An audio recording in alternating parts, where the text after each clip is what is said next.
મિત્રો સ્વાગત છે અમારી ચેનલ પર ફરીવાર તમારી સાથે ઠાકર ડેરી ફાર્મિંગ કે મિત્રો જે કચ્છમાં બનીની ભેંસો કેવી રીતે સાચવે છે તેમનો એક વિડીયો બતાવીશ કે મિત્રો જે પણ આવે 50 એક ભેંસો રાખતા હોય છે, અમુક વધુ ભેંસો પણ રાખતા હોય છે, તેઓ આવી રીતે કોથળી પહેરાવી પશુના મૂંઢામાં અને ભેંસો દોતા હોય છે। એનું કારણ છે કે બીજી ભેંસો ખુલ્લી જ હોય એના અંદરથી લઈ ન લે અને એ એક જ ખાય, એના માટે આવું કરતા હોય છે।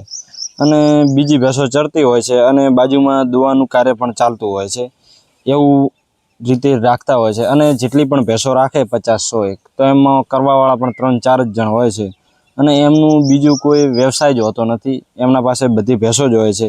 એટલે તેમનું રૂટિન જ એ હોય છે, બધું જે પણ કાર્ય કરે એ ભેંસો ઉપર જ તેમનું વ્યવહાર નભતો હોય છે। તમે જોઈ શકો છો કે ખરેખર જોરદાર કેરેક્ટરવાળી અને સારી નસલની ભેંસો રાખે છે, જેના માટે તેમને ખૂબ જ ફાયદો થાય છે। એટલે બનીમાં મોટા ભાગે ભેંસો ઉપર જ નભતું હોય છે બધું, કારણ કે તેઓ 2 વર્ષે કે વર્ષે એક ગાતી ભેંસ તૈયાર કરે તો ઓછામાં ઓછી 2 લાખ આજુબાજુ તૈયાર થાય। અને તેમના પાસે નસલ સારી છે અને બુલ સારા છે, એના કારણે જે પણ પશુ તૈયાર થાય, પાડી હોય કે બુલ હોય, જે પણ તૈયાર થાય એ ખૂબ જ સારું થાય અને સારા કેરેક્ટરવાળું થાય। તો જે પણ શોખીન લોકો હોય એ પૈસા વધુ હોવા છતાં પણ ત્યાંથી ખરીદી લે છે। તમે જોઈ શકો છો કે ચોમાસાના વાતાવરણ હોય આવી રીતે બધી તેઓ એમનું રોજનું જીવન જ હોય ખુલ્લામાં રહેવાનું, એટલે આવી રીતે ખુલ્લામાં રહી અને આનંદ જ લેતી હોય છે। ચરવાનું હોય એટલી ઘડા ચરે અને જ્યારે પણ ભેંસો ધરાઈ જાય ત્યારે આવી રીતે ત્યાં ખુલ્લામાં જ બેસી જતી હોય છે અને એમનો જે સમય થાય રૂટિન પ્રમાણે એ સમય પછી પરત આવતી હોય છે એમના વાડે। તમે જોઈ શકો છો કે બધી ભેંસો એકદમ નિરાતે બેઠી છે।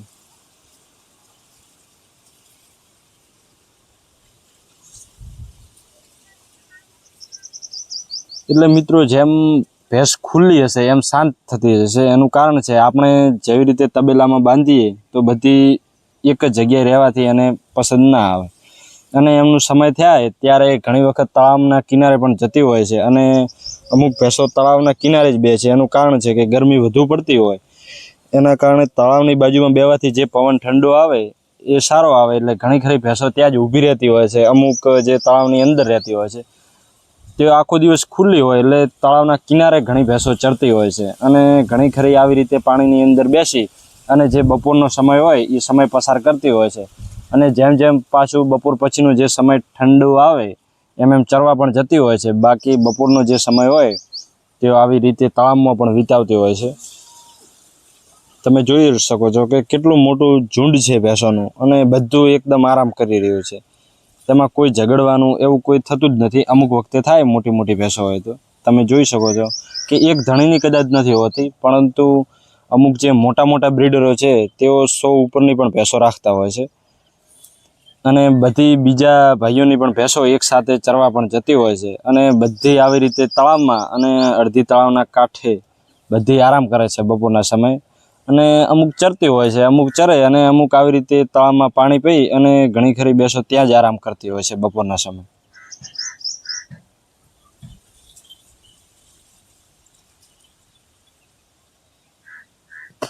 મિત્રો ખરેખર રૂપની જોઈ શકો છો અને શાંત હોવા પાછળનું મેન કારણ છે કે તેઓ ખુલ્લી રહે છે, તેઓ 24 કલાક માટે ખુલ્લી રહે છે અને બધું જે ભેંસની રીતે બધું ચાલે છે, કારણ કે દૂધ તો આપતી હોય છે પણ ભેંસ એનું જે રૂટિન એનું ખુલ્લું રહેવાનું જોવાના કારણે બધી ભેંસો શાંત થઈ ગઈ છે બંનેની। આ બુલ છે સારી નસલની। એટલે મિત્રો તમે જોઈ શકો છો કે ભેંસોનું ખરેખર કેટલું મોટું ટોળું છે। આવા ટોળામાં આપણી ભેંસો બે તબેલામાંથી બહાર કાઢીએ તો ઝઘડવાનો પ્રયત્ન કરતી હોય તો તમે જોઈ શકો છો કે આટલી ભેંસોનું ટોળું પણ શાંત હોવા પાછળનું કારણ કે એ ખુલ્લી રહે છે અને એકદમ વધુ ખુલ્લી રહેવાથી એ પછી ઝઘડવાનું પણ બંધ કરી દેતી હોય છે અને એક સાથે આટલી પોણા 200 ઉપરની ભેંસો પણ ચરવા જતી હોય છે। અને જે આ ભેંસોના જે નાના પાડીઓ હોય એમને પણ માપનો વાડો હોય, વાડામાં પણ અમુક જગ્યાએ પાણીની સુવિધા હોય છે, એટલે તમે જોઈ શકો છો કે ખરેખર એમની મજબૂતાઈ જોઈ લો કે નાના પશુ હોવા છતાં પણ એમનું ભેંસનું ધાવણ પણ પૂરતા પ્રમાણમાં ધવરાવવામાં આવતું હોય છે। એના પાછળનું કારણ છે કે જે પણ પશુ તૈયાર થાય એ ઝડપથી થઈ જાય, જેમને વધુ ધાવણ અને પૂરેપૂરું એને આહાર આપે એટલે એમને વધુ ઉછેર ઉપર જ એમનું ટકાઉપણું હોય છે, એટલે જેમ જલ્દી ઉછેર કરે સારી પાડી કે બુલનો, તો એ પણ વેપાર કરે તો એમને 2 વર્ષમાં પણ તૈયાર થઈ જાય છે. તમે જોઈ શકો છો કે ચોમાસાની ઋતુ હોય એટલે ખરેખર બધી જગ્યાએ આવો કીચડ જ હોય છે, તેમ છતાં ભેંસને તો આવા વાતાવરણમાં આનંદ જ આવતો હોય છે.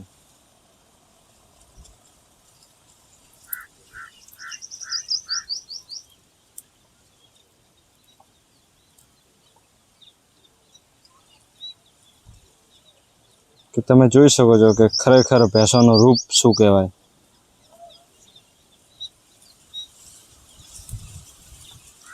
આવી રીતે ચોમાસામાં એકદમ લીલી ધરા બને છે, એના પછી ભેંસોને ચરવાનું વધી જાય તો સમય જતાં એકદમ મજબૂત થઈ જાય છે. તમે જોઈ શકો કે આમ ભલે પાણીમાં ફરતી એમ ગારામાં થઈ જાય, પણ હવે ચોમાસું જે વરસાદ થાય પહેલો વરસાદ, એના પછી ધીરે ધીરે જે ખડ જે બનીનું પ્રખ્યાત ઘાસ ઉગવા માંગે, એના પછી બધી ભેંસો મજબૂત થતી જાય છે, કારણ કે રોજ ચરવા જતી હોય છે. ઉનાળા સમયમાં બધું સુકાઈ જાય છે અને જેમ જેમ ચોમાસું આવે એમ ખરેખર મજબૂત થાય. કે ખરેખર તમે આ જોટીનું રૂપ જોઈ શકો છો કે મિત્રો, ખરેખર જે શોખીન લોકો હોય એ પૈસા નથી જોતા, પણ એમનો શોખ ખરીદી લે છે પૈસા વધુ આપવા છતાં પણ.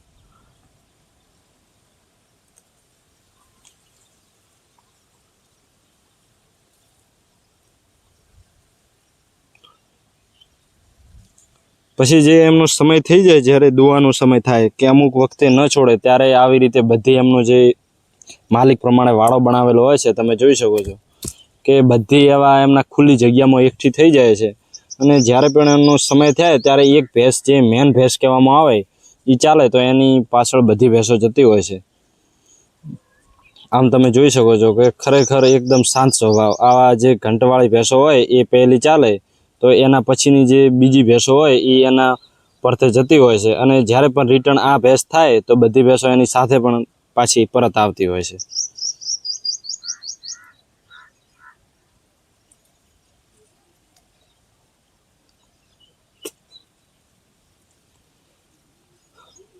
બંનીમાં ભેંસોનું એક રૂટિન છે કે જ્યારે પણ ચોમાસું થાય એટલે ચોમાસાના વરસાદ પછી જે પણ ઘાસ તૈયાર થાય એમાં બધી ભેંસો એકદમ મજબૂત થાય, કારણ કે ચરવાનું ખૂબ જ હોય અને બનીનું ઘાસ એમ વખણાતું હોય છે અને સારું અને શ્રેષ્ઠ આવતું હોય છે, જેના કારણે ભેંસો બધી ચરી અને એકદમ મજબૂત થઈ જતી હોય છે. જેમ જેમ શિયાળો આવે એટલે ઠંડી પડે, એટલે ઘાસ તો હોય પણ તેમ છતાં ત્યાં ઠંડી પણ વધુ પડતી હોય છે, એટલે ધીરે ધીરે થકાવપણું આવે. અને આવી રીતે તમે જોઈ શકો છો કે જ્યારે ઉનાળો આવી જાય ત્યારે ચરવાનું એકદમ સુકાઈ જતું હોય છે, તેમ છતાં આખો દિવસ ચરવા જઈ અને જે મળે તે ખાઈ અને પરત આવતી હોય છે એમના વથોણે.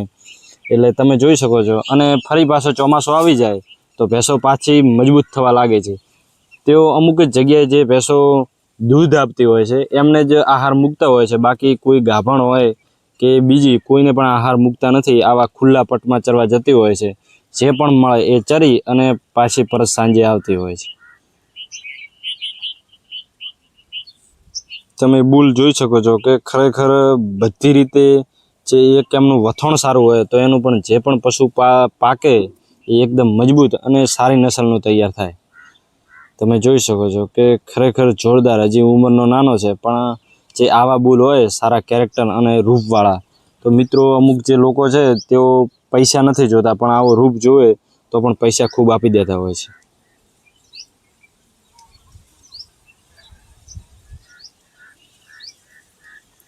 તમે જોઈ શકો છો કે જે સાંજના સમયે વાડામાં ઊભેલી ભેંસો, કે ખરેખર બંનેની ભેંસોનું શાંત સ્વભાવ એવું બીજી કોઈ ભેંસોનું નથી. હજી દૂધની ટકાવારીમાં બીજી ભેંસો આવી શકે, પણ જે શાંત રૂપ અને દૂધ આ એક બંને ભેંસમાં જ જોવા મળે છે, બીજી ભેંસોમાં નથી જોવા મળતો. એના માટે આની કિંમત ખૂબ જ ઊંચા ભાવે વેચાય છે. તમે જોઈ શકો છો કે ખરેખર બધા લક્ષણોથી ભરપૂર. અને એમનું જે ચરીને આવે એના પછીનું તમે જોઈ શકો છો કે ખરેખર શાંત સ્વભાવમાં બેસી અને ઓગાળ કરતી હોય છે. જેટલું ભેંસ ચરીને આવી અને ઓગાળ કરે એટલું ખૂબ સારું હોય. એ ભેંસનું પાચન પણ તરત થઈ જતું હોય. હવે અમુક જગ્યાએ જે બાજરીનું પાક લેવાઈ ગયું હોય ત્યાં પણ ઘણા વિસ્તારોમાં આવી રીતે ભેંસો અંદર ખુલ્લી મૂકી ચરવા જતી હોય છે. અને આપણે પણ ટ્રાય કરવો ભેંસોને ચરવા જવા મૂકવા માટે, તો ખરેખર ફાયદો થઈ શકે છે.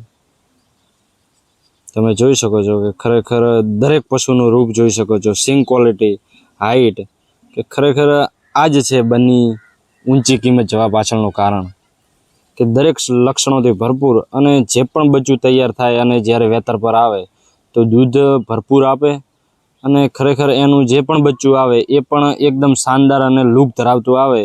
એના પાછળનું કારણ જ છે ભાવ ખૂબ જ હોવાનું. તમે જોઈ શકો છો કે ખરેખર જે દરેક બનીમાં દરેક વથોણ સારા જ હોય છે, પણ અમુકના તો ખરેખર જોરદાર લૂક અને જે અડરની ક્વોલિટી અને દરેક જે બુલ સારો રાખે છે અને જેની ભેંસો સારી છે એમનું દરેક નવા વર્ષે નવું બચ્ચું તૈયાર થતું હોય છે, સારા લક્ષણો ધરાવતું. તમે જોઈ શકો છો કે ખરેખર જેટલી પણ ભેંસો છે એ વીઆઈ તો સારા બુલનું હોય અને સારી ભેંસ હોય તો ખરેખર જોરદાર રિઝલ્ટવાળું બચ્ચું તૈયાર થાય છે અને તે ખૂબ જ ઊંચા ભાવે વેચાય છે. જોઈ શકો કે કેટલી ભેંસો નવા વર્ષે તૈયાર થતી હોય છે.